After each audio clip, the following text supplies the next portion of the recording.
आईनी ओहदे पर तैनात अफराद से कैसे इस्तीफ़ा मांगा जा सकता है। वफाकी हुकूमत की तरफ से इलेक्शन कमीशन से इस्तीफ़े के मुतालबे पर पीपल्स पार्टी का रद्द-ए-अमल सामने आ गया। कमर ज़मान कायरा कहते हैं इलेक्शन कमीशन के अरकान से इस्तीफ़ा मांगना मुनासिब नहीं है।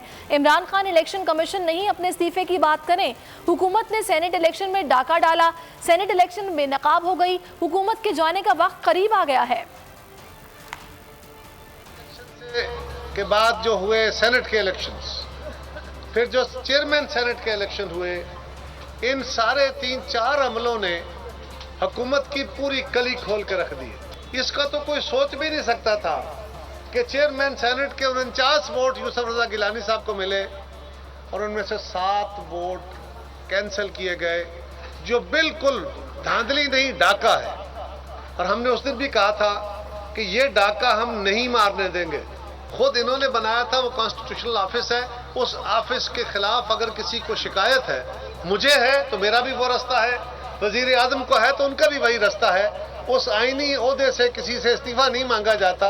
आपके डाके को एक्सपोज कर दिया है तो उसका मतलब ये नहीं है कि आप अपने आईनी इदारों के ऊपर चढ़ दौड़ें। सब्सक्राइब करें और बेल दबाएं ताकि कोई खबर रह न जाए।